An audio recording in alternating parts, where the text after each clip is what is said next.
नमस्ते बच्चों, Sonia Verma Hindi classes YouTube channel में आप सभी का स्वागत है।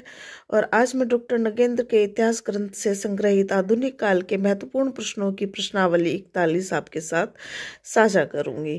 तो चलिए वीडियो को आरंभ करते हैं। आज की प्रश्नावली 1339 नंबर के प्रश्न से मैं आरंभ कर रही हूँ। और पहला प्रश्न होगा, जासूसी उपन्यास के प्रवर्तक हिंदी साहित्य जगत में कौन माने जाते हैं? तो गोपाल राम गहमरी हिंदी साहित्य जगत में जासूसी उपन्यासों के प्रवर्तक माने गए हैं। अगला प्रश्न देख लेते हैं। अगला प्रश्न महत्वपूर्ण, तिलस्मी अय्यारी उपन्यासों के प्रवर्तक कौन थे? तो हिंदी साहित्य जगत में तिलस्मी और अय्यारी टाइप उपन्यासों के प्रवर्तक देवकीनंदन खत्री जी माने जाते हैं। ऐतिहासिक कहानियों के जन्मदाता हिंदी साहित्य जगत में कौन माने गए हैं? तो वृंदा लाल वर्मा ऐतिहासिक कहानियों के जन्मदाता हिंदी साहित्य जगत में माने जाते हैं। देखिए, मेरी तबीयत थोड़ी खराब है, तो मैं अगर थोड़ी कोई गलती कर दूं तो उसके लिए क्षमा प्रार्थी हूँ। आगे बढ़ते हैं। हिंदी की प्रथम ऐतिहासिक कहानी कौन सी है? तो वृंदावन लाल वर्मा कृत राखी बंध भाई हिंदी की प्रथम ऐतिहासिक कहानी मानी जाती है। राखी बंध भाई के लेखक कौन है? तो वृंदावन लाल वर्मा जी राखी बंध भाई के लेखक हैं।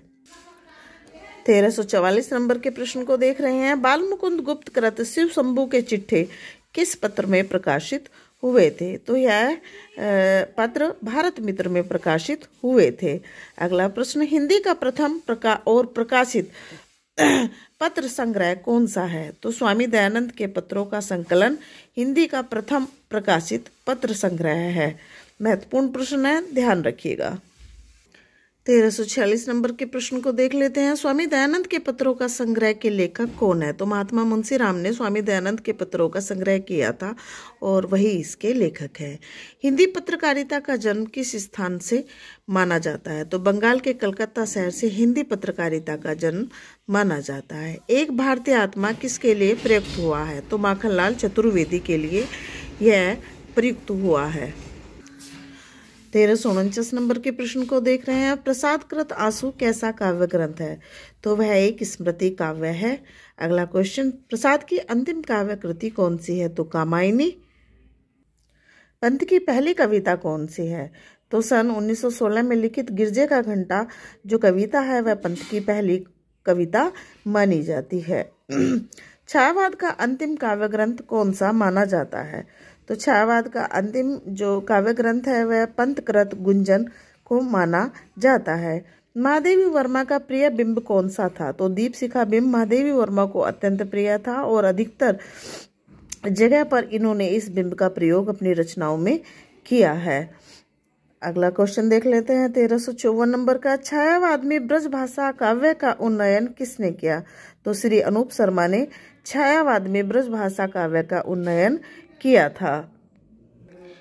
हिंदी के पहले महत्वपूर्ण एकांकीकार कौन माने जाते हैं? तो श्री भुवनेश्वर प्रसाद हिंदी के पहले महत्वपूर्ण एकांकीकार माने जाते हैं और उन्होंने एकांकी विधा पर बहुत महत्वपूर्ण एकांकियों की रचना की है। अगला क्वेश्चन अत्यंत महत्वपूर्ण, तिथि क्रम की दृष्टि से हिंदी का पहला एकांकी कौन सा है? तो डॉक्टर राम कुमार वर्मा कृत बादल की मृत्यु तिथि क्रम की दृष्टि से हिंदी का पहला एकांकी माना जाता है।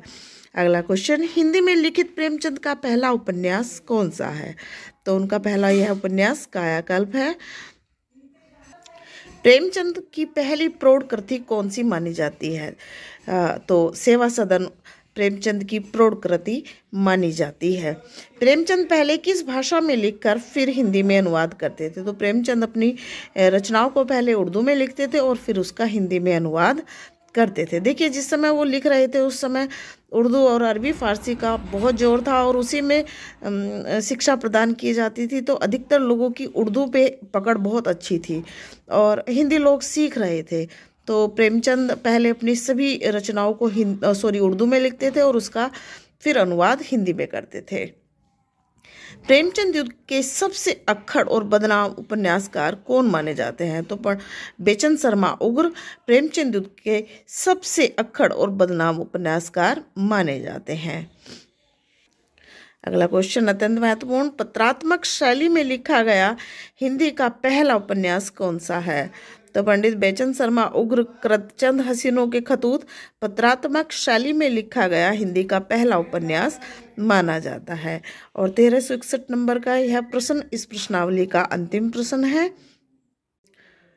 आशा करती हूँ आज की प्रश्नावली में संग्रहित प्रश्नों की जो श्रृंखला है वह आपको पसंद आएगी और आपके लिए अत्यंत लाभकारी होगी। यदि वीडियो पसंद आए तो वीडियो को लाइक कीजिए और वीडियो को ज़्यादा से ज़्यादा शेयर कीजिए और चैनल को सब्सक्राइब कीजिए ताकि ज़्यादा से ज़्यादा बच्चे इसका लाभ उठा सके। तो चलिए कल फिर मिलते हैं ऐसे ही नवीन प्रश्नों की प्रश्नावली में। तब तक के लिए नमस्ते, धन्यवाद।